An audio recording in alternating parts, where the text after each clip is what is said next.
if you're sticking around.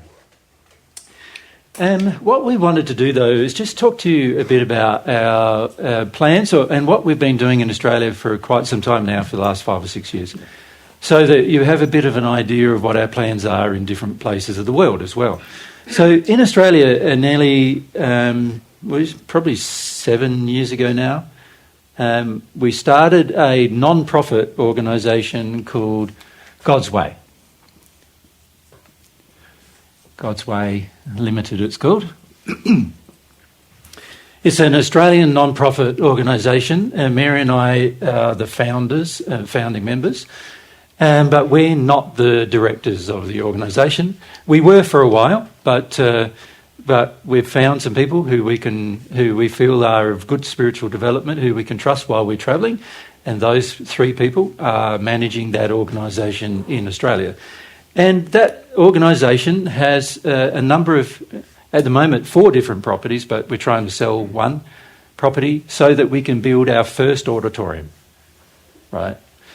And our first auditorium that we're trying to build in Australia is an open-air auditorium where we can fit 120 people, but also have some toilets and other things that we need to sort of so we can run events like this, but probably be open-air in the sense that, for a while anyway, it'll be open air so that, whatever the weather is, well, that's what we'll be feeling. It doesn't get cold like it does in Austria, in Australia. That's right. Well, not where we are anyway. Yeah. Sometimes we get cold winds, but it never goes in that place generally, except in the mornings, it never goes minus Celsius. It's always positive Celsius. And during the summer, of course, it's more like 40 or 35 Celsius. So plenty warm enough to hold events and things like that. So this organisation we started because we wanted to do a number of things with people, and one of the things that we wanted to do was to help people who visit us to have a practical way to learn about where they're not being humble. So we have what are called these humility in practice days. And depending on how many visitors we have and whatever, we often have them anywhere up to 5 days a week, every week. So Emma has been there. So if you put your hand up, Emma. So Emma's experienced a little bit of it over the last few months, haven't you? Yeah. And of course we've had visitors. Yor has also, so out the back there, Yor. He's experienced it well. I think you were there for 3 or 4 months, weren't you? Yeah, 3 months. 3 months. Yep. Yeah, so you sort of get to know the experience and so forth of, having some feedback, very frequent, generally feedback, and dealing with things as you're working. And a lot of the programs at the moment are environmental in nature, so we're fixing the environment, but in the process of fixing the environment, we're trying to fix people's humility as well. Does that make sense? Help them to fix it. Help them become more humble. Yeah. So its major purpose at this stage is educating a person about the very first quality that you need to develop, which is that humility quality. And that's been the focus.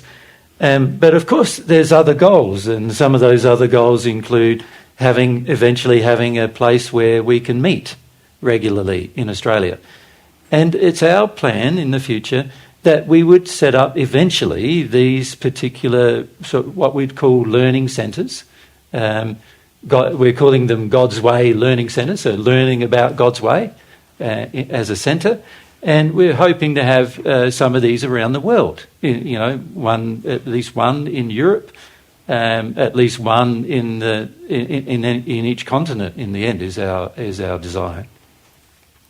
Where when Mary and I do travel, we will eventually travel to those locations, and that'll be our primary location of teaching. Not the only location, but because we'll still travel to other places, but it'll be our primary location of teaching, hopefully, when we travel. So that's our goal. There's a lot of benefits to having a venue that we don't have to hire, we don't have to book, that we can just use whenever we desire or whenever a group of people want it.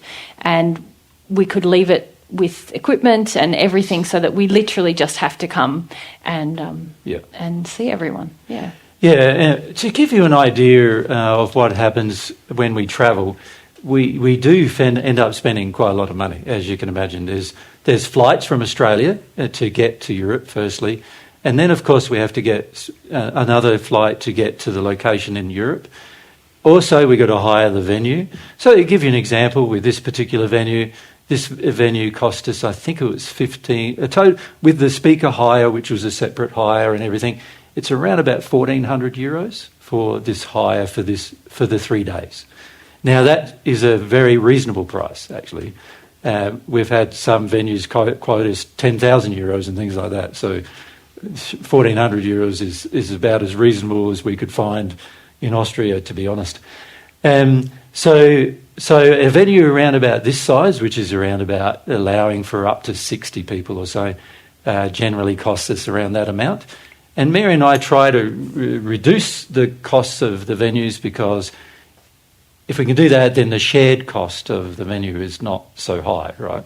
When the shared cost gets up to 40 or 50 euros per person, and some venues we're wanting to charge like 120 euros per person per day and that kind of thing, it becomes very prohibitive for people to come to a free event. We're holding a free event and it's not really free anymore because it's so much, it costs so much, you know.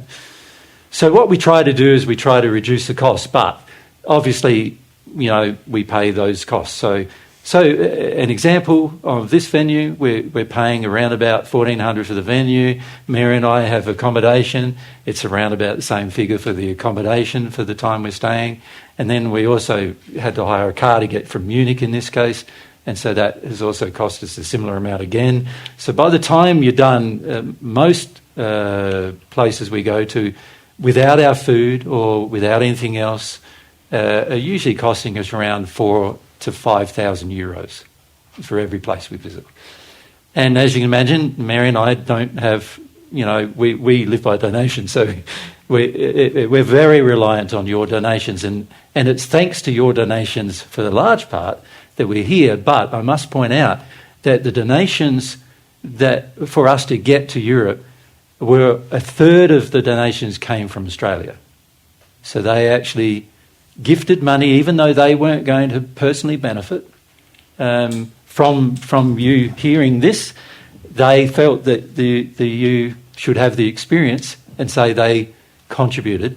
And another third, or not quite a third, came from Mary and myself. Actually, we've been trying to save up for a while to build a house for us, because we're gifting our house to God's Way Limited. We're gifting it to be used as the office. So some of you who've been to our property would know, but most of you haven't. At the top of our property, there's the studio where we've filmed a lot of the Q&As that you've seen. Yep. And that's sort of purpose-built, and it's bigger than our house. Well, Yep. it's about, It's a little bit bigger than our house. Yeah, bigger than our house, and our house is directly next to it. So, so we have a 2-bedroom house that's about 86 square metres or something like that. It's quite small. It's smaller than this room, actually. Yeah. Yeah. So that's where we live, but because we still want to have some privacy and do our processing, and God's Way hasn't had an office at all. It's been in For the last 7 years. It's been in Eloise's lounge room. Yeah. We decided, well, it's a great idea. People can use the studio a lot more in God's Way if they can. We're not there. If we're not there, they won't disturb us, and they could make our small home into an office. And if we just built something further back on the property, we'd still have our privacy, and but operations could expand in God's Way, which is what we want to be able to happen. We want people to be able to come there and do things like video editing or audio editing, and also some translation and other things like that, without them thinking they're bothering Mary and I every time they come. And also Mary and I, because we have a goal that we want to travel 6 months of the year, 4 months overseas and 2 months in Australia every year from now on. So that's our goal, so that we get to see you more regularly. You know, it's been quite some time since we saw anybody overseas, aside from when they visited us. So what we've done is we've changed our sort of life around a fair bit, where we're no longer the directors of God's Way, and that's other people are responsible for that now. And we still have meetings with those directors and we mentor those directors, but we're not involved in the day-to-day running of the God's Way organisation anymore. But it is an important organisation for us because we're still founding members, we're still members of the organisation, and anybody in the world can become a member, but there's certain criteria to become a member. And those criteria has a lot to do with what we've been teaching you, you know, that you're humble and you're truthful and loving and you've received some of God's love and things like that, and have a desire to serve other people rather than just to get for self. And so we have a sort of, you could say it's a program where we have people just working who participate, and then some of those participants, if they grow in love and they grow in desire and passion, they become volunteers.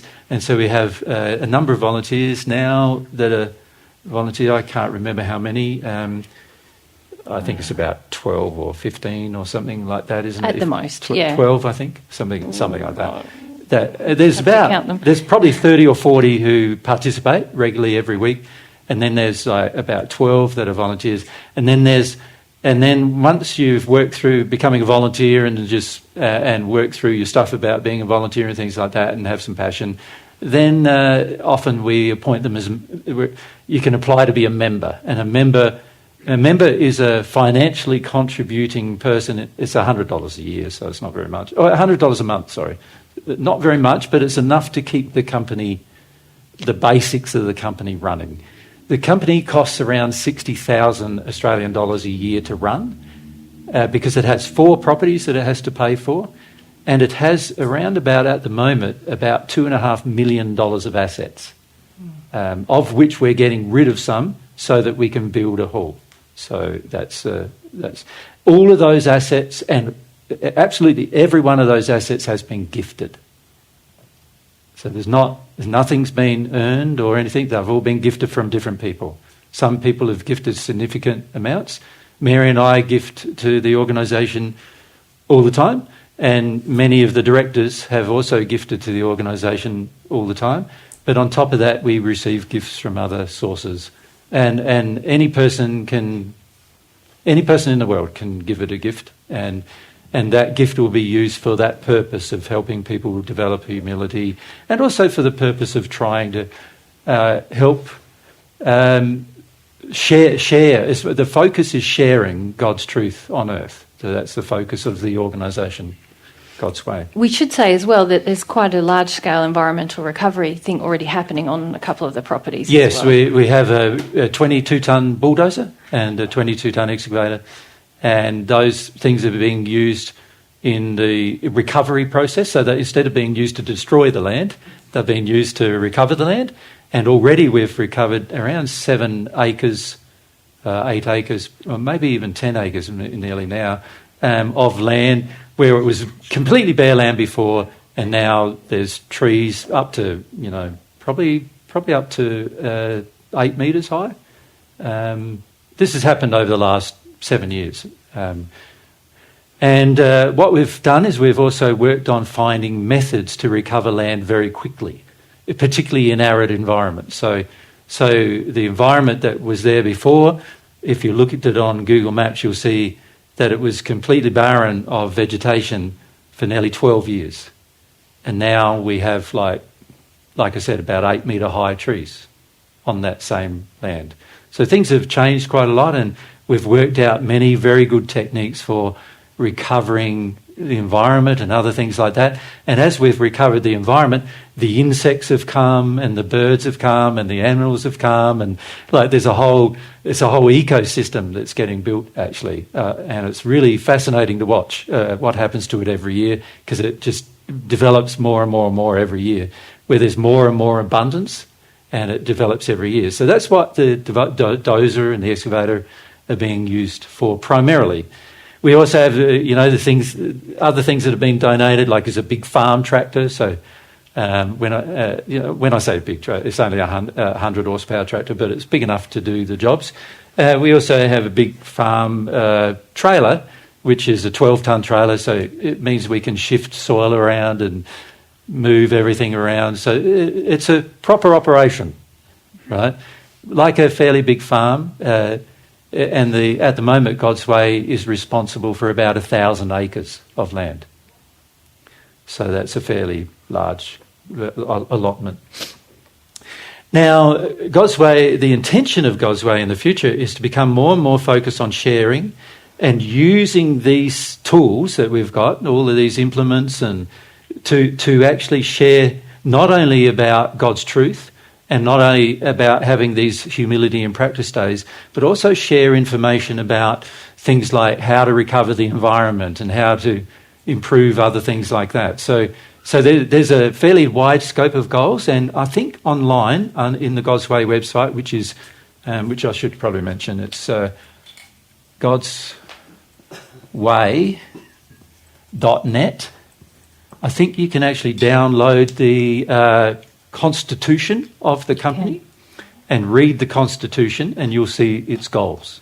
And you can also download sort of annual reports that we've done the last few years to see pictures and descriptions of what we're doing. Yeah. So you'll see there's a lot of activity going on there, and we've had that activity going on for now 7 years. So it's pretty well established activity now, and it's going quite well in terms of helping people grow, you know.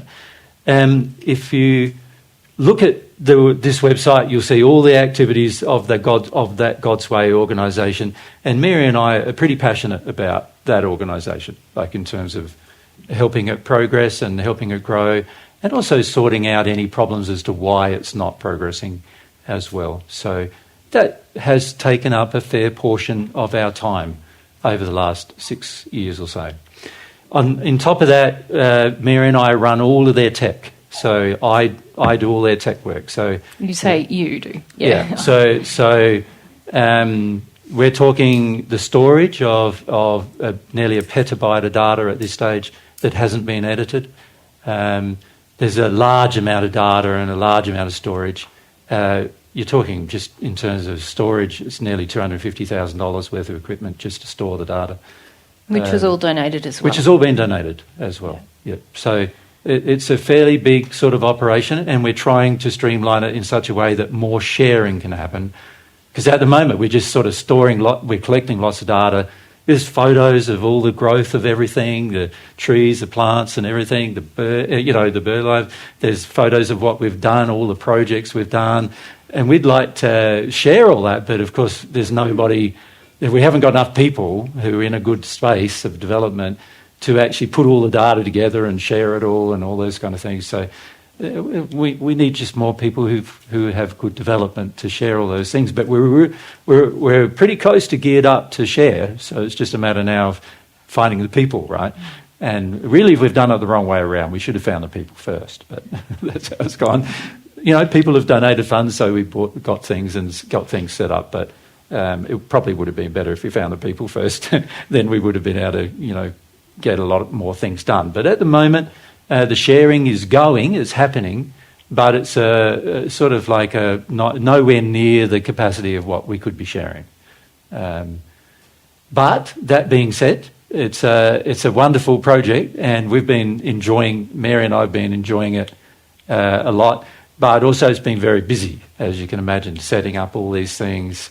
The tech and the properties themselves. There's 4 different properties at the moment. Looking after them and caring for them and running programs where people can work on them and things like that.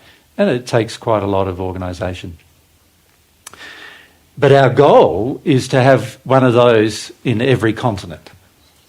So what we needed first was to set up one where we're living or near where we're living.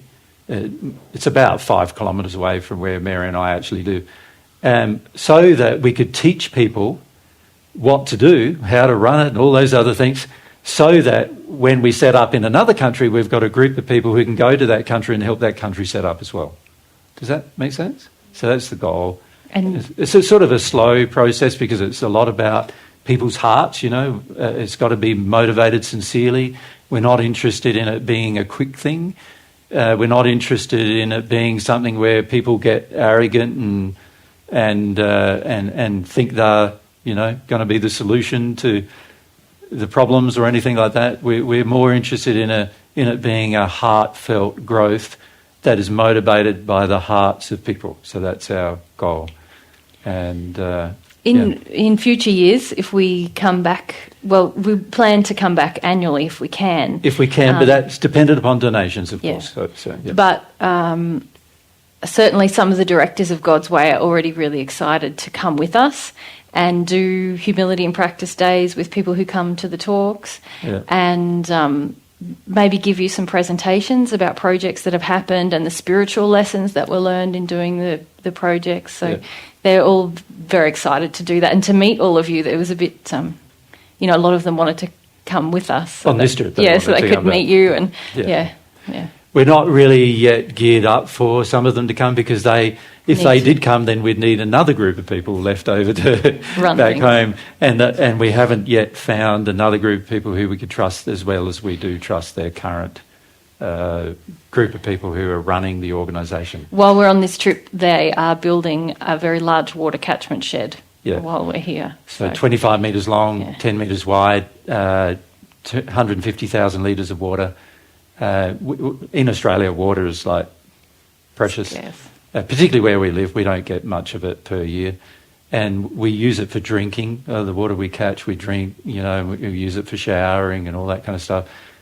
So we need a water catchment area because God's Way is using more water because there's more people there, so we needed to do that. And so I designed that before I left, and I actually, Mary and I paid for it as well.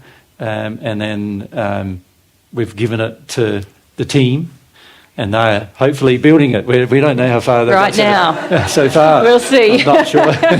I'm not sure how far they've got, but I think they're having a bit of engineering issues because there was a few engineering issues before I went away that I had to resolve, and they're just implementing my resolution to those engineering issues now. But once they've done that, they'll be building it. And we'll have new water storage so we can have more people come. So one of the goals in our studio is that we can have a regular 40 people come every week to the studio while we're there. And also that God's Way can run smaller events where they do small presentations in that studio as well. So as well as be the office and do all of the data sharing and all those kind of things. So that's the goal of God's Way. Mary and our main focus is divine truth, and we have an organisation called Divine Truth Proprietary Limited that Mary and I own. We're the only ones in it, but God's Way we expect eventually to have thousands of members. We're hoping, like all around the world, and eventually have you could say.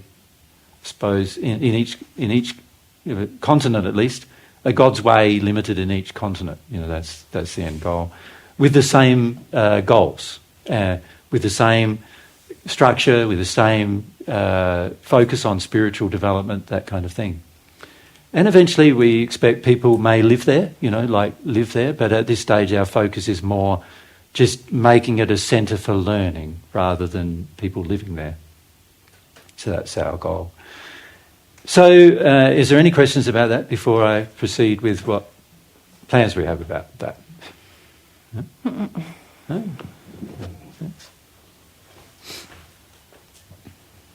When you said gifting, is it better to donate or ask for specific things you would need? Good question. Sometimes there are things we need, like an excavator or something like that, and people have gifted like a second-hand excavator and a second-hand dozer.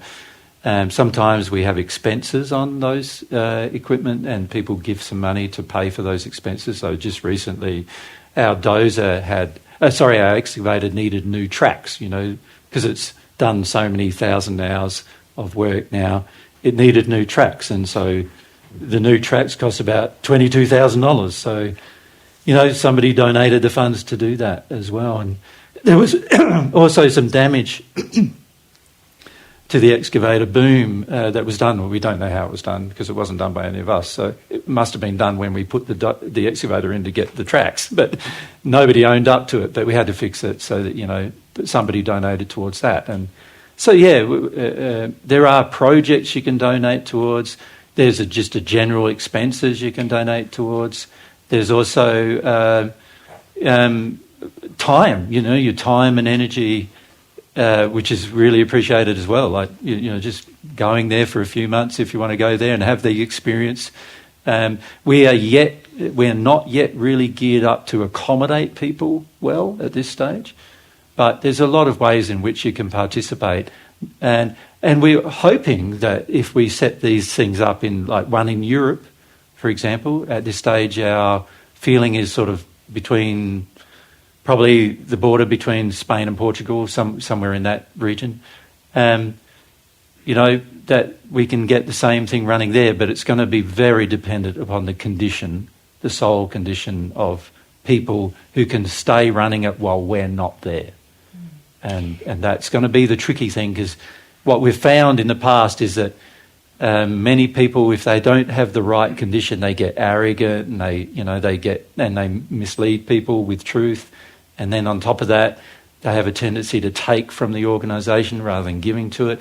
So at the moment, actually, this organisation has no paid employees at all.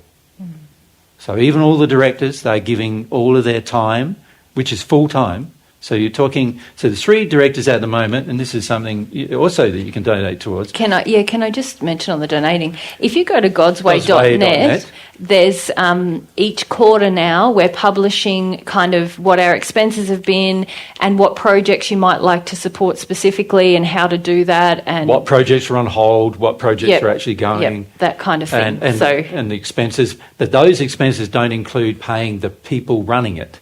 Yeah. So Eloisa, she's changed the last name to Sparks. Isn't that a great last name?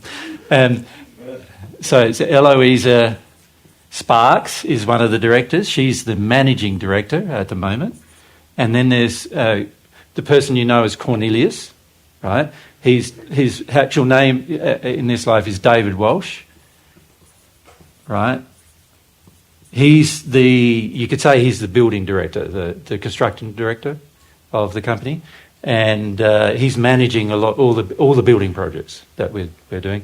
And then we've got Phoebe Bruce is her name. Hello, Phoebe, if you're listening to this. They're listening to all the recordings each week, so I'm sure they'll hear that. Phoebe is like the sharing director. She's focusing her attention on sort of background management and sharing, online sharing. So almost every post that God's Way produces that you get, if you subscribe, you'll get a post fairly regularly. She prepares all of those, does all of that work. There's quite a lot of work she does in that regard. And the 3 of them together are, learning how to manage, because none of them have managed an organisation in their life. Unlike myself, where I've managed many organisations in my life, they haven't. And so they're learning how to do it, and they're brave, as well as, have a good relationship with God as well. So those 3 directors, they don't get paid. So the only way that they can actually do it full time is by receiving donations from people.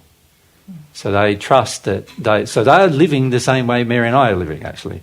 They're just trusting that they receive donations to people. Sometimes Mary and I do donate to them. If we have enough donations of our own and they don't, we give them some funds as well. But lately they've become more self-sufficient in the reception of donations. But they don't live on much, on the average. On the average, it's much the same as what Mary and I live on, which is around about 1,500 Australian dollars a month each. So for each person, which isn't very much. It's about 800 euros a month, something like that. Jay, it's 3:00, just so you know. Yep. All right, so that's the God's Way organisation in Australia. That's sort of independent, really, of Mary and I and what we're trying to do. What we're trying to do is we're trying to go around the world now and just share truth, share more truth, share truth, and have face-to-face, not tech interactions, but face-to-face interactions with people so we can share more truth. And so that's our focus. Our focus is now changed a bit because we've set this up now and it's running quite smoothly. So now we want to get back to the focus of sharing sharing truth with people. So our goals are to go around the world quite regularly, of course, based on the donations we receive. We're hoping to do it once a year is the goal. But as you can see, every time we need to hire a venue and we need to hire accommodation and we need to hire getting there and flights and everything, the costs rack up. And in this particular trip, we're doing 14, is it? Events? 15 events. Formal events. 15 formal events. Yeah. And every one of those events has similar cost to this. Yeah. So by the time you add it up, you can see you chew up the funds. And we sort of feel like in the long run, it'd be better to have those funds go to a centre, like a centre somewhere, rather than sort of go out into the world and not ever really come back, you know. Yeah. And it would be great to give everyone the opportunity to be a part of building those centres. Yeah. When we have a meeting there, to actually come and contribute to that land and share donate in the process and learn, your resources in that way, yeah, to help sort of creating something lasting. So the purpose of God's Way when we created it was actually to allow divine truth to just keep sharing and focus on sharing the truth in the world, and sort of God's Way sort of support the sharing. But the other focus was that there's educational programs that need to happen, like environmental educational process, the education about love and humility and truth and raising children educating, and all sorts of things. Water resources. Yeah, if you read the Constitution, you'll see it's a very wide scope Constitution, and we're hoping that that will happen over the course of the future. Of course, the main focus at this stage is the sharing, because without the sharing, the benefit of learning the truth is limited. Yeah. So Mary and I, which is Divine Truth, and so for us, our website, of course, which is Mary and I don't get to change it very much at the moment, unfortunately, is divinetruth.com. And up until now, I've been totally responsible for doing all the tech. So, and I can't see that changing until I find a person who's passionate about God and passionate about the truth, but also understands tech to the degree, hopefully, that I do. I've had I'm 60 now, and I started in tech when I was 17, way back before you guys probably, many of you would have even known about the IBM PC and all that, way back before then even. And I've had lots of engineering experience in technology, so as well as running companies, as well as property development and other things like that. So I've got plenty of experience in these things, and what I really need is to be able to have somebody who has a similar sort of desire to get that experience that can take over a lot of the tech from me, so that we're more available to share. But we don't know when that will occur. But up until that time, I'll be doing that. And so when I say I'll be doing it the least amount I possibly can, because we want to spend more time sharing with people. Yeah. So one of the issues we do face when we're travelling is that if we have the events too close together every week, I don't have enough time even to sort out the audio or anything. I've just got enough time to strip it off, back it up, and then we're on to the next event. And so I don't even have enough time to edit and put it up. And so in future, what we're hoping next year and following years is that we'll sort of back off on how often we're doing it. So we've got a sort of a week in between where I can do all of those things and get the material up. Because without getting the material up, it only benefits you. But if I can get the material up, it benefits thousands of people. And thank you to the guys who are doing some video recording and everything, because that means that I don't have to do it, right? And we don't have to bring all the gear. I don't have to bring all that gear and everything, because it's a major nightmare, trust me, travelling with video equipment all over the world as well as our audio equipment, which is already 2 bags full. And to have those people do it, which is a great thing. So thank you guys for doing it here. We had some people doing it in Brussels as well.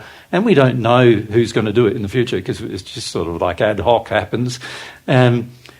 when they share, so you end up with all these bootleg copies, I suppose you'd call them, of these events, and who knows where they're going to be? We don't know. In the end, we're asking the people to give us the sort of recordings and everything, but we can't edit them. We haven't got time to, and all that jazz. So we found ourselves getting buried in editing, and we had no time for sharing. So Mary and I are capable of editing and everything, but the net result was the more we edited, the less we shared. And that was the opposite of what we wanted to do. So, and we both really feel that our main purpose on earth, apart from regaining our connection with our soul and God, is to share with people, in person. Yeah. And the more we can do that, the hopefully the more benefit there will be. Yeah. Ben, you want to ask? Just Mike, if we can see. Many people ask me how we broadcast the videos. Yes. Maybe we could write it down. Sure. It's. Do you want to come up and just write it down? Yep. Yep.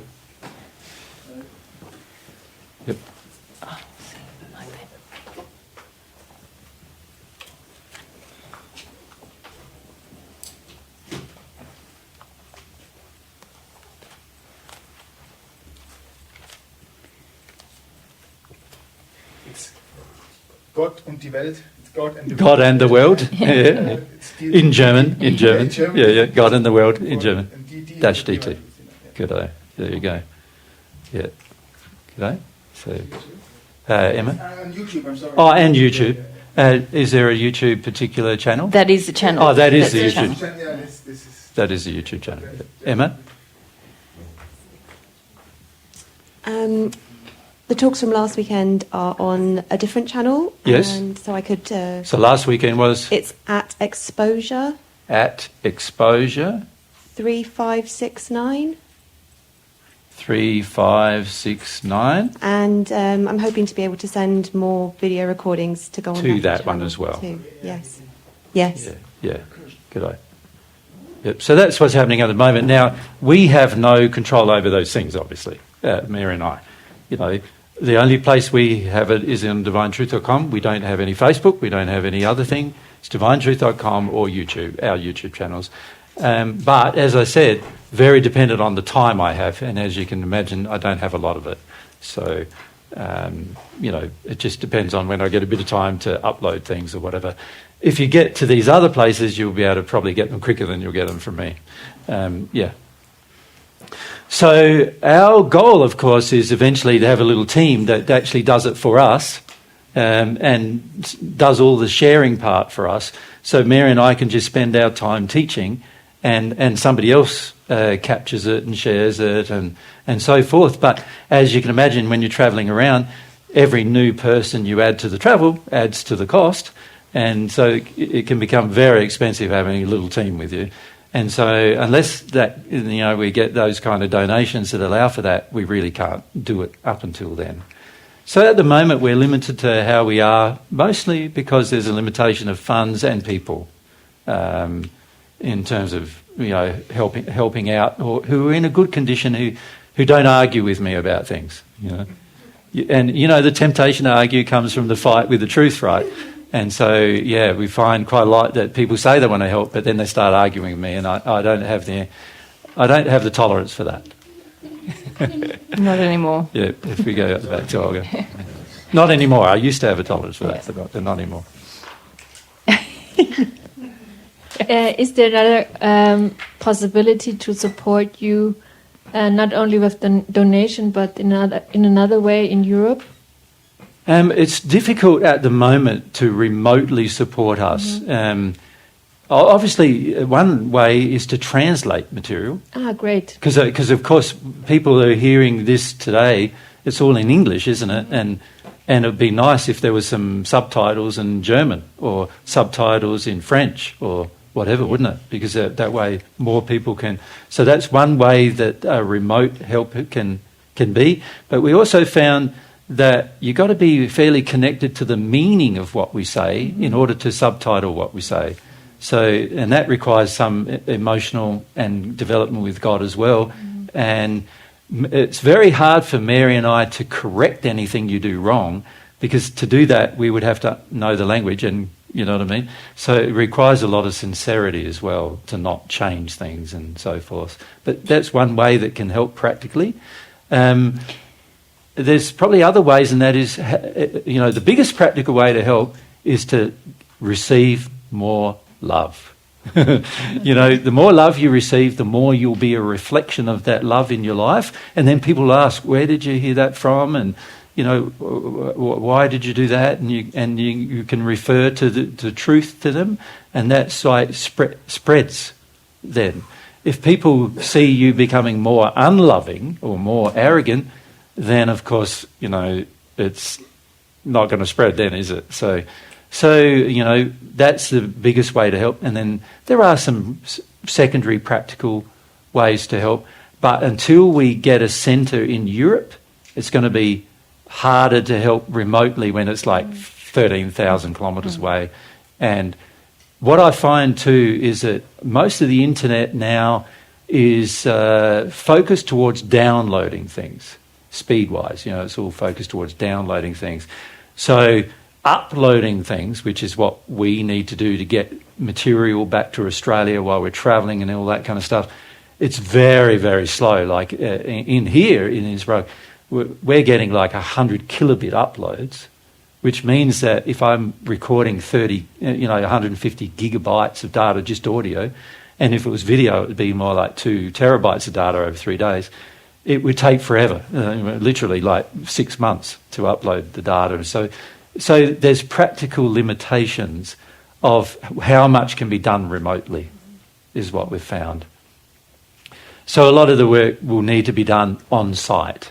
Okay. And we're hoping in the future that, like, when we come to Europe, for example, and if we came to a God's Way Centre in Europe, there'd be a little editing team in Europe that follows around while we're in Europe, and then they go back to the God's Way Centre, and then they edit all that material and get it all out from that God's Way Centre. Does that make sense? Yeah. Yeah. And then we go, say, to England or to the US or something, and the same thing happens. That's our goal in the long run, but I can't see that happening in the next 5 years. It'll be more like the next 10 or more years that those kind of things will probably happen. It really depends on the changes that individuals make. That's right. Yeah. Yeah. It could happen quicker. Yeah. And we're not trying to, with you guys, as you can see, we're not trying to say everything's going to be easy making these changes. It's not going to be easy making these changes. It's going to require dedication. It's going to require heart, like passion, heart for it. And so, obviously developing the heart for it is part of the issue, isn't it? Yeah. So, but when it comes to sharing divine truth, fundamentally in the spirit world, everybody who hears it shares it. And so this is a part of the issue too, becoming brave enough to share it in your own life.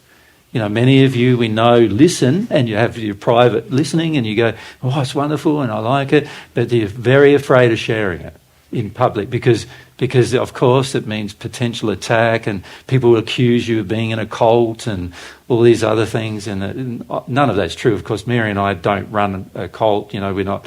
It'd be too much hard work to run a cult. It's already enough hard work just going around sharing with people the truth. You're really running one.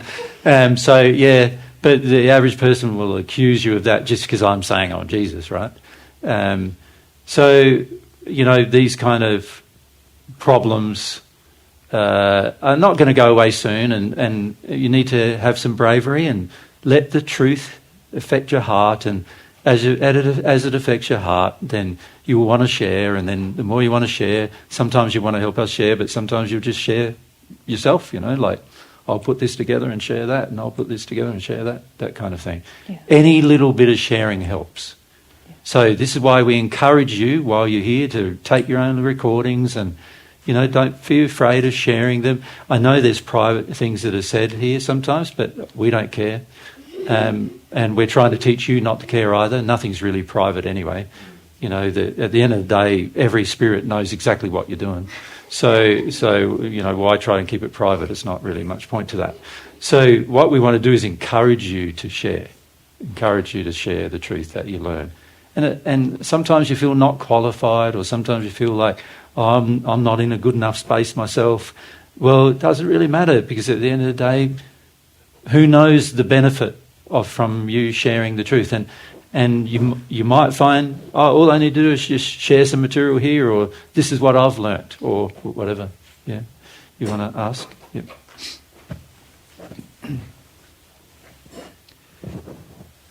If I understand you correctly, then we can share filtering through our creation as well. Like, I don't know, writing something. Exactly. You don't need to ask us.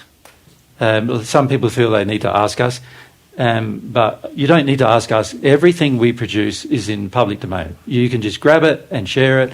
Also, anything that you produce, obviously, just be careful, because make sure it is the proper understanding of truth. Because if you share something that's not the proper understanding of truth, then Mary and I are going to need to correct it at some point, right? But it's better if you know it's the proper understanding of truth, even if it's just a description of the spheres, or a description of what happens when you progress, or just, it can be minor things, but you never know who is going to be attracted and to what you share, and also how you share. Some people might share online, but to my mind, sharing in person is often much more effective.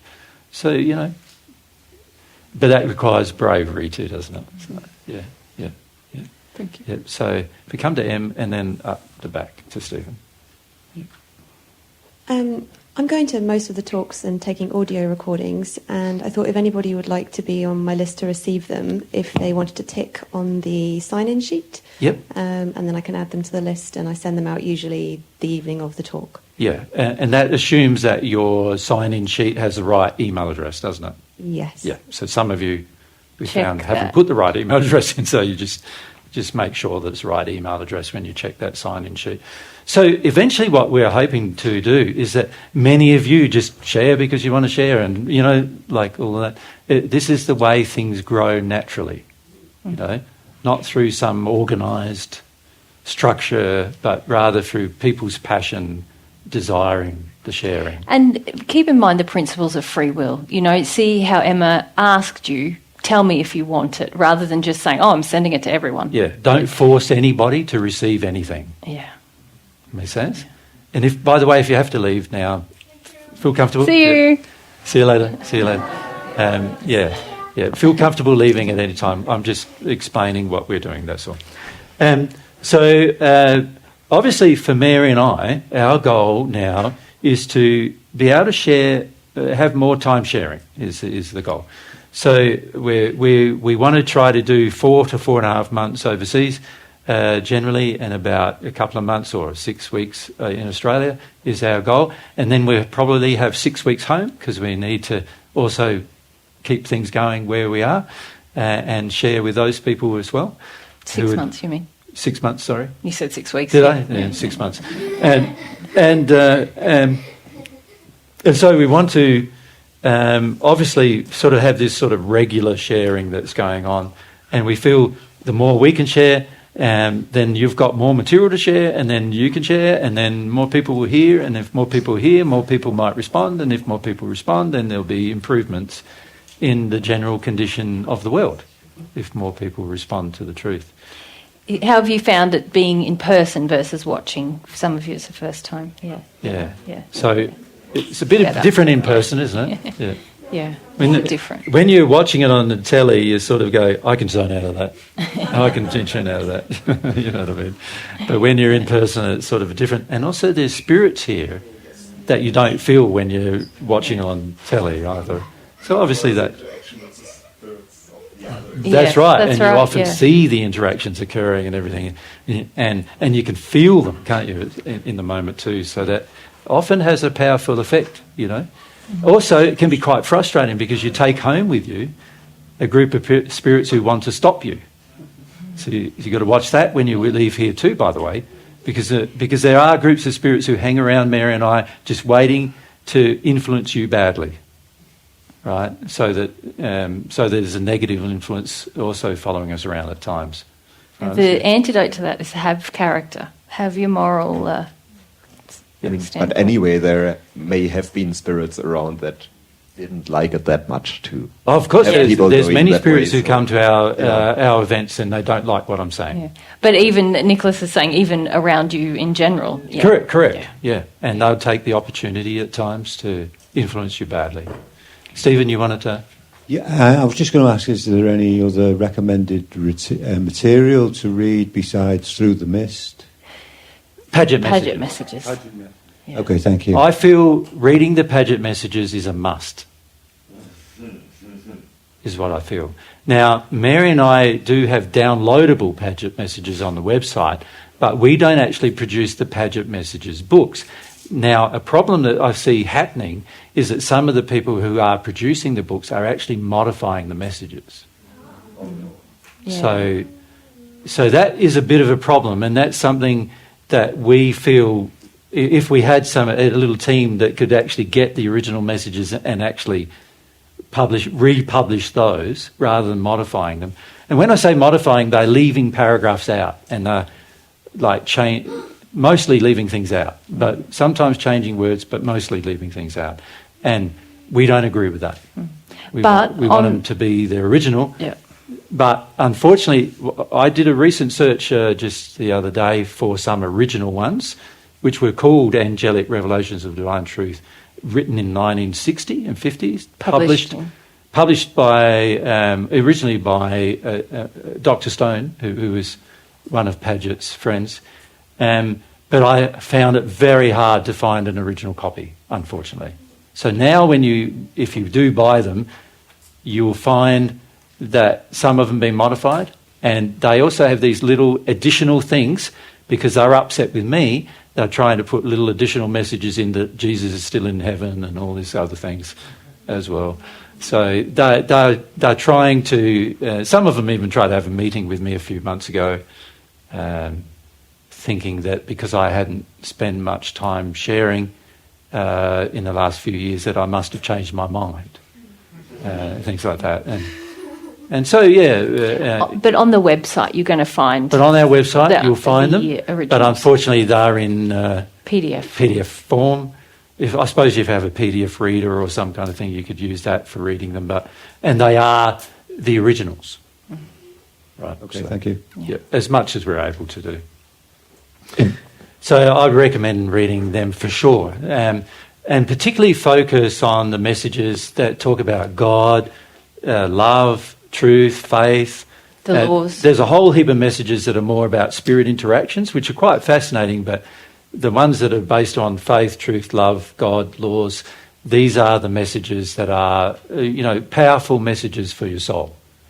The other messages are interesting and also illustrate a lot of spirit interactions, which in a very interesting manner.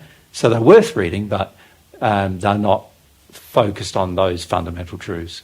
Yeah, Julius? I just want to say you've recommended about a year ago or so to 3 things, and one of them was to read the Paget messages every morning after waking up. Yeah. And I just read just a little paragraph. Yeah. But I found it very very beneficial. Yeah. I think I've read them in total probably 30 times or more now. Each time I read them, because we have a memory of, writing them, and there's things in there that I go, it's a pity you didn't write exactly what we meant, but for the most part, they're quite accurate, and also when it comes to God's love and truth, and when it comes to sin, they won't mislead you. They're accurate in that regard. Yeah. Thanks, Fabian.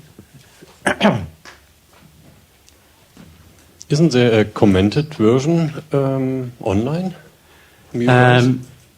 Not by me, no. If there is a commented version, I'd mistrust comments, probably. Jesus and Mary, it says. Sorry? Not by us, no. Commented by Jesus and Mary.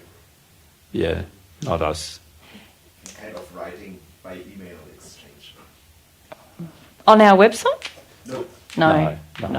No, that's not us. No. Now, somebody might have put together some of our comments that we've published in other things about the messages and put them on there, but I don't know. And we can't control other people do, you know. Yeah. Actually, it says that there is an email exchange, but it's not really specified if it's you or Jesus, Mary, and then Mary being happy to have a say, commenting on those things finally as she couldn't while. No, that's not me. That's not so us. on. No, that's not me. No. Yeah. Yeah, That's and- interesting. Yeah, I don't know and who that a lot of people who feel attached to the Paget messages, my being on earth is very challenging as an idea to them, right? And so they are trying to do their best to discredit me while at the same time promote the messages. Yeah, which I find very interesting given they're my messages. Yeah. But in any case, why spend time discrediting people when you can just promote truth? When you can just promote truth, yeah. Yeah. Fine. I mean, so I think in one of the messages you said that your return will be in spirit, as at that time you hadn't found out how to get reborn. Correct. But truth is a progressive thing, right? Exactly. Yeah. But we as humans very much like to stick to the written things and only see this as correct. the Well, truth. really, many people who are reading the Paget messages are treating them like the Bible. Yeah, absolutely. Where the Christians are saying, this is the Bible, this is the only word of God, there's no other word of God, there's no, it's like an infinite God made a limited book, and that's good, is the general feeling. As if it could be. Yeah, limited, yeah. and then of course the people who are doing this with the Paget messages are fundamentally doing the same thing. They're basically saying it's a limited book, limited by, and that's this, it's a full truth, and it's not. Obviously, it's very clear if you read the Paget messages, actually, that we weren't that happy with how much truth we shared in the messages. We felt there was a lot more truth to share, and we never got to share it. So it's very clear if you read the Paget messages that is true. The issue that the people who sort of guard the Paget messages have with me is that they are very angry about me claiming that I'm Jesus, right? So they feel that I'm undermining the messages even by mentioning them. Yeah.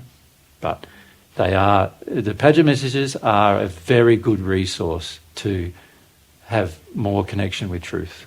Yep. Those of you who come from a Christian background will recognise some of the teachings that eventually got distorted in Christianity in the messages as well. So you'll find them quite interesting as well as beneficial. But your development will determine your understanding of them. The more love you have, the more you will understand them. And we also made that quite clear when we gave the messages to Ned, our friend, James Paget, we call him Ned, and he, when we gave him the messages, we made it quite clear to him that his understanding of them would depend upon his soul condition. And I'd like to say the same to you. Your understanding of them will depend upon your soul condition.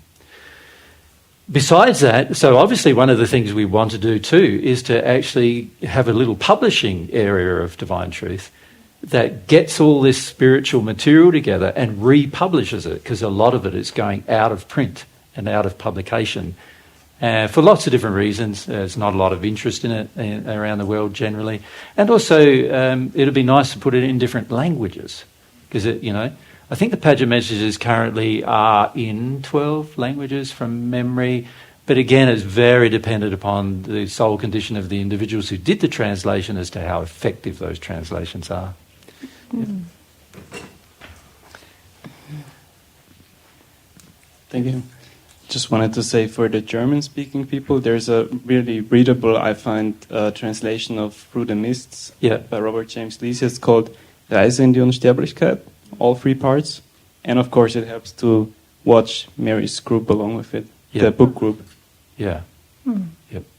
Yeah, that's good. Now, Through the Mists is interesting because a lot of people believe that they were written by divine love spirits, but they weren't. And a lot of people were quite shocked to hear that. But none of the spirits who were involved in writing Through the Mists were actually on the divine love path. They are now, but they weren't then. But it gives you very beautiful depiction of how God's laws work and the construction of the spirit world and all of those things. They are very accurate, particularly the first 2 are very accurate. By the time it gets to the 3rd one and it starts talking about my life, it starts to become very inaccurate. So just bear that in mind if we can. In one of the videos, you read an introduction of a book you were writing. Yeah. And I never found it, and well, I haven't published it. Mary and I would like to write some books, but we don't have the time at the moment to do such a thing, and it's unlikely we'll get the time for the next few years. But we would love to do it because it, we've got sort of a unique. We've had 2,000 years of experience with God's way, and we've got a unique perspective, being that we were the ones who discovered it. So there's a lot of things we can share in that process that we haven't shared yet, and it would be lovely to be able to share it. But unfortunately, there's a limited amount of time of what we have available sharing, and then also Mary and I need to focus on growing ourselves, and in a lot of ways we've neglected that, particularly in the last 10 years. So one of our focal points now is making sure we continue our own progress. And some of you ask questions of why am I looking older and more unwell, and what was the general feeling of that I'm balding and generally getting older. Well, a lot of that has been because of lack of self-love issues that I'm now working through. And so it's going to take us time. Mary and I both have quite a lot of self-love issues because both of us have been heavily attacked since our birth on earth this time. So it's been a very abusive environment spiritually that we've grown up in. And so we're learning, we're still learning how to love ourselves. And in the process of doing that, we'll get more closer to our soul, and our soul will be able to, the love from our soul will help us continue to change in a positive way. At the moment, there's not a lot of love from our soul that we're allowing to our bodies at the moment because of our minds. Mary and I have both been quite intellectually dominant in our lives, and we're learning we need to go through the experience of letting go of that dominance in order for our soul to properly connect. And I've been aware of that for the last 4 or 5 years, that I need to take strong action in that regard. But it does mean that I need to have alone time to do it. And that doesn't give me a lot of time to do other things like write books or do videos or those kind of things. Yeah, I have another dream as well, to just put together books on kind of like topics or, because Jesus in particular has presented on lots of faith in so many different ways. And he did a series of talks at home that I don't know if there were some bootleg copies that maybe got onto Spotify. I don't know if they're still there, but really how to connect to God. You took a group through this process for about a year. And we've been teaching every week for the last 5 years as well. It was a very powerful kind of talk, and I would love to kind of put that in book form as well. Yeah, without kind of comments and tidying up the language a bit. So we have a lot of backlog of material that obviously hasn't been shared because we haven't had the time to share it. Yeah, sure. Yeah, because I like to talk to people about divine truth. Yeah. And one of the things I hear often is, I like to read more. Yeah. So okay. We actually feel that reading is more effective than watching a video. And the reason why is because reading requires more concentration, and it also requires more peace and quiet. And as a result, you can get more inspired. So one of our major goals is to get away from videos, actually, and go more to producing books that people can read.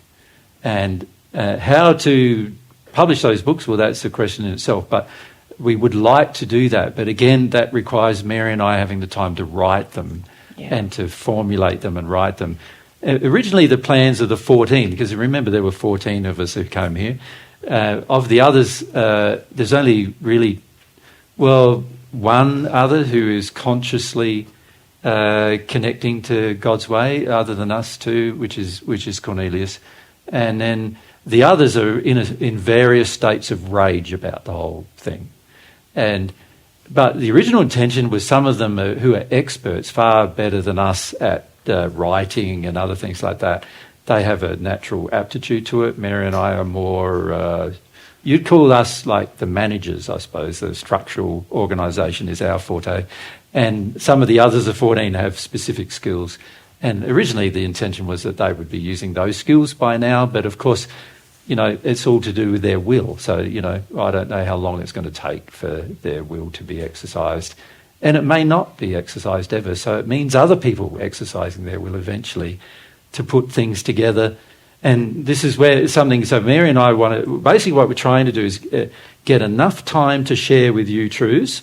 And then on top of that, we want to get enough time where we can start writing some things so that those things can be more in permanent form.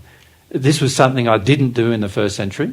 And I think somebody asked me, what do I regret from the first century? That's probably one, well, it's not really a regret, because but I wished in a way that more was written, you know. More, of course, the likelihood was that it was going to get distorted anyway, but it would have been good to have more written. Yeah. There are, there's transcripts, don't you? Yeah, there are transcripts. There was a team doing transcripts, and some of you even might have been involved in the team. I think Sinissa was at one point. Yeah. But the trouble is the person who managed our team wasn't running it in a loving manner at the time, and then we changed it over to Kate running it, and myself and Kate had a lot of programs on that we would. One of them was books getting written, another one was changing the websites and other things like that. But Kate passed last year.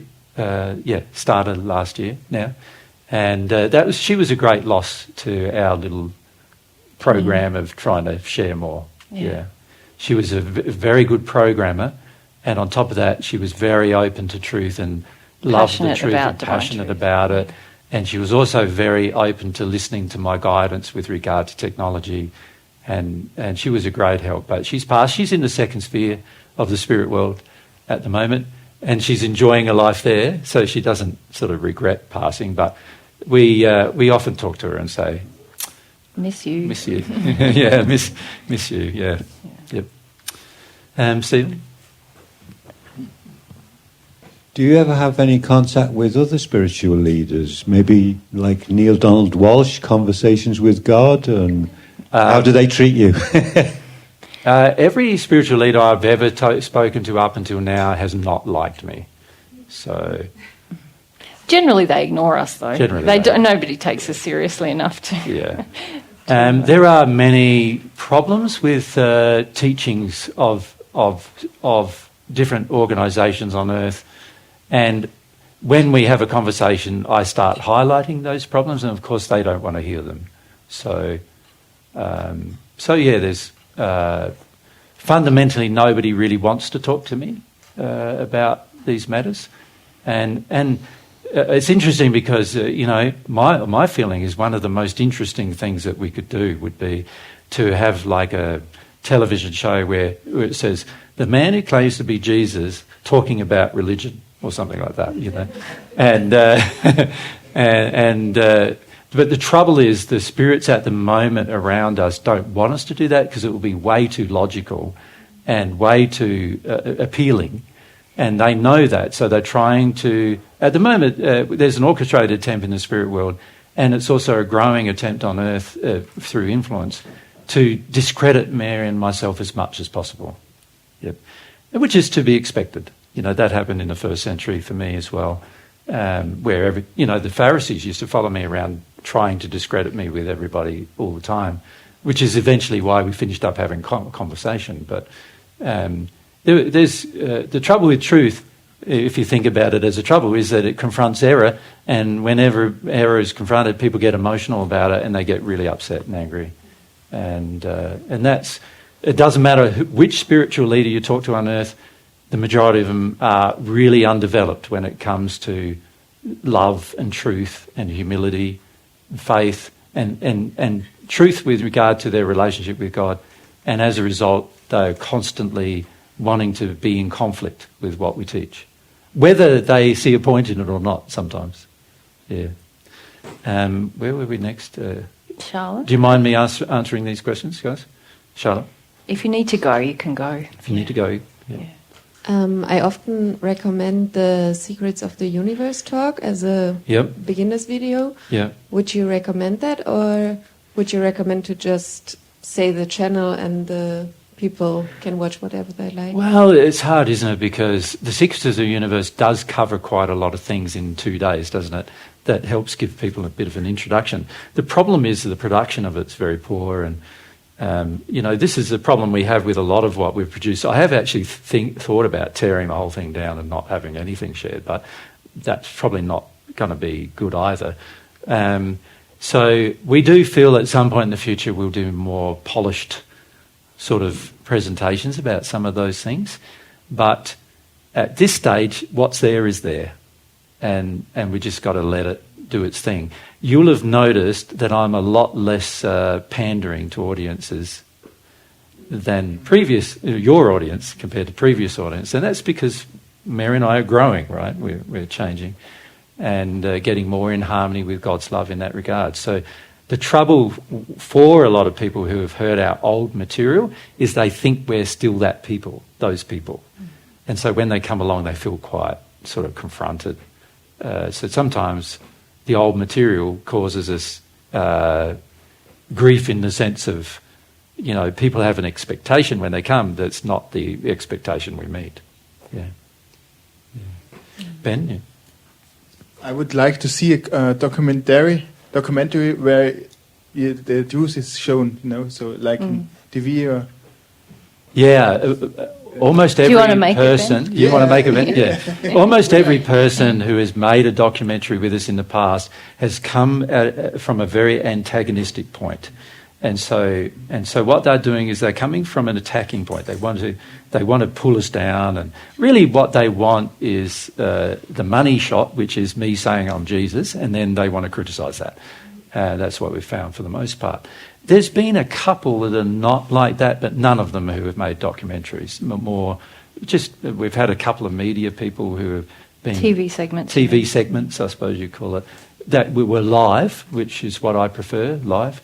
But if it's somebody we're going to work with a documentary that's pre-recorded, it's going to have to be someone we trust, because most people are untrustworthy, and they keep modifying things we say, and they put it purposely pull it out of context to almost make it turn into the opposite thing that I've said, even sometimes. And it's very frustrating to spend all that time. And in fact, in some cases, like there was one channel that they did almost 4 days straight of filming. Must have cost them thousands of dollars, because they had a guy with a camera, a couple of, guy with a sound thing as well, and it must have cost them a mint to do it. And they didn't use any of the material at all because it was all too convincing.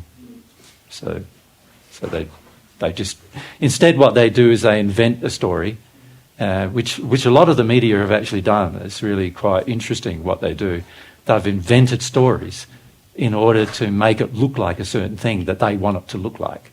And every media person who comes to talk to me directly finds me way too reasonable, far more reasonable than what they're expecting, right? And so, and too sane as well. They want sort of me to be insane. Yeah. So when they find a person who's saner than what they're expecting, you can feel the disappointment in them, because they were going to get the money shots through the insanity, right? And so when I'm too sane, when I'm too reasonable, and also kind and everything and considerate of them, they go, well, now there's no money here for us. And so some of them had to go away and create a completely different story. And there's one person in particular who did it right at the beginning, and that story just keeps getting repeated over and over again. Yeah. Else? So do they use the thing to make it look like you're speaking, the fake Well, at the moment, there's no chat GP, whatever, thing of making out I'm speaking thing. Yeah. But it wouldn't surprise me that somebody does it, you know what I mean, where there's deep fakes and whatever else. And this is the beauty of bootleg copies, is it's hard to fake them when you do it sort of not organised, but when it comes to the organised stuff, yeah. By the way, I disagree completely with artificial intelligence, almost completely, I should say, for lots of different reasons and that are connected with God's reasons. But I won't go into that here. But the problem with faking something is if you can't tell it's real, then how can you trust it? And if it's a machine, how can you trust that it's not been influenced by the programmer of the machine in some way or another? Well, it has. It has, yeah. I've been a programmer in my life. I know what it's like when you're programming, and I know also how much your own emotional injuries affect the program you make. And this is a problem that most people are not considering. And so what I see with regard to a lot of artificial intelligence is if they apply it to divine truth, it's going to get turned into a mess. Yeah? Which is obviously not something I'd like to see. Franz, and then up to back. I mean, how to discriminate it is similar to how to discriminate with the media reporting. So, like, if you develop your feeling and consciousness and sincerity, so to just feel. Correct. And also feel like... And if you're connected to God, you will start feeling something's off here. Yeah. You know. Yeah. Or is this politician speaking the truth, or does it fit? Yeah. So you will be able to feel all that. It's like the superpower God gave everyone. Yeah. It's just live in your soul. You detect lies really easily. It'll be very clear, Yeah, it's a serious problem that we're going to face on Earth, that how much of the information you're actually hearing is actually true. Mm. You know, already a lot of it's not true. Already a lot of it's not true.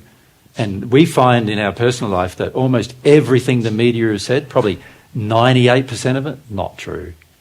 You know, and yet it's everybody who listens thinks it's true. And many of you even think some of the things being said are true. And then when I say to you, well, that's not true either, and that's not true either, and okay, you know, sometimes it's not quite obvious what isn't true and what is, and you know, I see the media in particular is a power tool that is used by a few people to control the thoughts of the majority. At the moment, that's how it's being used. And it's a very destructive way of having media. If the media was more honest, it would be different. But unfortunately, the media, like many other people, are self-motivated. In other words, they're self-motivated, selfishly motivated. Often we've met many of them. Remember, hundreds of them, and the majority of them we're finding have their own goals of being popular, their own goals of being well known, liked. You know, one media fellow said, "I've got 600,000 followers. How many have you got?" I don't know if I said 2 or something, but as if that makes any difference to what I'm speaking as truth or not. But, you know, this is how the media, many of the media want that notoriety. They want that, they want the adulation of many. And so quite often their motives are distorted when it comes to sharing truth. That's what we've found. I remember a documentary where there was a guy and he was attacking you quite a lot. Yeah. And you said to him that you can feel that at some point he's going to change his mind. Yeah. So I'm wondering if he already did that. Oh, no. I was referring to when he hit the spirit world. Oh. Yeah, no, he's not going to change his mind on earth. No, but I know that he will in the spirit world. He'll actually go through a lot of regret, actually, because he actually started as a minister. He's a Uniting Church minister, and he got involved in the media to do what's called cult exposés, and so that was his purpose of meeting us. And he spent weeks with us, didn't he? Stayed in my home actually for a few days, even and. It was just really interesting. Like, you know, in the end, he started getting more and more attacking, but on screen only. So he wanted he wanted the people who were watching to see that he didn't agree with me, and so, but off screen, he was like asking me questions about this and asking me questions about that. But in the end, like, I could see it was all manipulation. You know, it's very duplicitous. Very person. duplicitous. Yeah, very deceitful. and deceitful to his audience, because actually the way he was treating us off camera was not the same way he was treating us on camera. And so I pointed that out to him. Of course, he got angry about that and then started attacking more. And then, and I said to him, well, yeah, at some point in the future, you're going to regret your choices here, And he will. There's many, like I said, the people who killed me regret their choices. They regretted their choices in the end. Yeah. Is it, who else had their hand up there? No? All right, now I wanted to share a bit more about our plans. So our plans are that we would like to come back to Europe, and we want to come back regularly. But of course, donations is our main thing that prevents us from coming back. So we're trying to also reduce the costs. The problem with visiting many sites is that the costs of visiting the sites are quite steep. And also some places like Austria here is quite expensive, actually, to live here, isn't it? See you guys. It's quite expensive and everything. So what we would like to do is try to find some ways of sort of doing a cheap version of getting here. We'll go budget next year. Go budget, sort of getting here, not change a lot, because the more we change, the more tiring it is. And there's lots of reasons. Our general process in these weeks are travel Monday or Tuesday. So today is our last day here. Normally, if this was a normal week for the rest of the trip, it'd be tomorrow we're travelling. No, tomorrow packing. Tomorrow packing. Tuesday travelling. Yeah. We get to the place Tuesday, in the evening. We've got to get all our food and check in and all these other things. Then we've got Wednesday, Thursday, Friday we're seminar again. And you can imagine, obviously it's pretty tiring to just travel, hardly any break at all, straight into the seminar again for 3 or 4 days straight. And then it also doesn't give us much time to socialise with you, like to spend a bit of time and get to know you either. So we probably next time would like to change that a bit, where it's not so stressful and we're more in one place for a month, and then we have a big event where hundreds of people can come, and then possibility of having smaller things where people who can stick around and we can spend a bit of time with them over the coming months after the weeks after that. Does that make sense? Before we move on. So that's our plans. At home, we're also trying to put together a studio at Phoebe's home. I mentioned Phoebe before. She's given us 2 rooms of her house because she has an internet connection that we don't have. And this internet connection will allow us to do online discussions with you guys. So we're hoping that when we're back in Australia, anybody here who has a little group, that we might be able to tee up a time where we have a couple of hours online, where we can communicate from that studio to you guys. It's going to require a bit of tech to be set up and so forth, but we're hoping the next time we get back to Australia that we'll be able to set up that tech and get that operational. So that'll be a bit based on your desire and you guys, getting in touch and driving that, and we're feeling you're sincere that you want to kind of practice this stuff and we want to help you. And we're thinking we'll record it and it'll just go straight online type of thing. So there's no... We feel with almost everything we do that it's good to record it, because then more people benefit, rather than just a few. And so that's what we're trying to do. But as I said, the sharing of it is where things are falling down at the moment because of a lack of time. So anyway, that's our goals for the future. We'll see whether they come about. we don't know, of course. But that's what we're hoping to do. So we're hoping at some point we'll see you guys in the future. Never know. Some of you not, maybe. Some of you, yes. Depends on your sin a bit, doesn't it? It depends how... If you don't mind your sin being confronted, then I'm sure we'll see each other in the future. If you feel that truth fight between truth and error and go, I don't want my error gone, then maybe we won't see each other so often. It's been a pleasure, though. It's been a pleasure to meet so many new ones and see old faces, and thank you for your participation. And hopefully you've, if not enjoyed yourself, at least learnt something.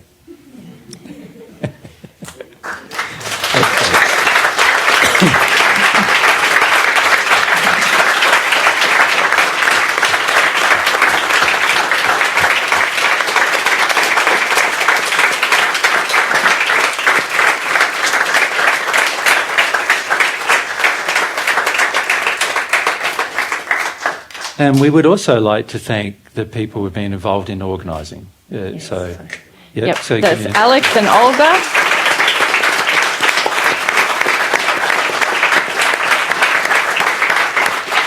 And can I also thank some of you looked for venues that we didn't end up using, so in your own countries and stuff. I know in Poland and Germany, you know, different people did that. I really appreciate that.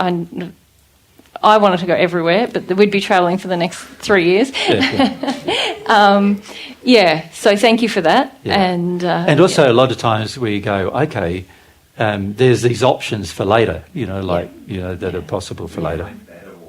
Well, hopefully. Well, and also you come and you have the experience, you get a bit of a sense of what might work better and not. And at the moment, we're looking for venues in Porto in Portugal where there's like 250 seats and big enough to have almost everybody in Europe come to one location. Would you guys come to Portugal if we were in Portugal next year? Yes. Yeah. So Elsa definitely. Elsa's definite about it. So we're also on this trip looking at options for the next trip in terms of what's the best course of action. And what we're finding is that some places are very expensive to do things. Belgium was very expensive to venue-wise. Here in Austria, very expensive to live. Places like Portugal, cheaper to live and so forth. Well, and hopefully affordable for everyone coming from all the regions in Europe to come. And also... So we're trying to balance that. And better for us to do less stops. There's less airline usage. There's less wastage of even just the stuff we buy and all those things. And so that's what we'll probably try to do next time we come. We'll try that out. We'll see how it goes, you know, experimenting at this stage of what's going to work. We're experimenting with what works and what doesn't, really. And what works really for the for participants, everybody. you know, as well as ourselves. So. All right. Well, we look forward to seeing you guys again in the future at some point. We look forward to seeing in particular your progress. You know, that's the thing we'd like to see the most. And also developing your relationship with God. God wants you to have a relationship with her. She desires your love, and actually you don't know it, but she often desires your love more than you desire hers. Yeah. She wants to know you. She knows you already, but she wants to know you on a personal level. And so if you can remember that in your future days and in terms of ask God for that love and desire that love in a sincere manner, then of course it's going to benefit you a lot for your future, but also you'll feel loved. Now, oftentimes people feel that for the first time in their life. Yeah. Okay, so...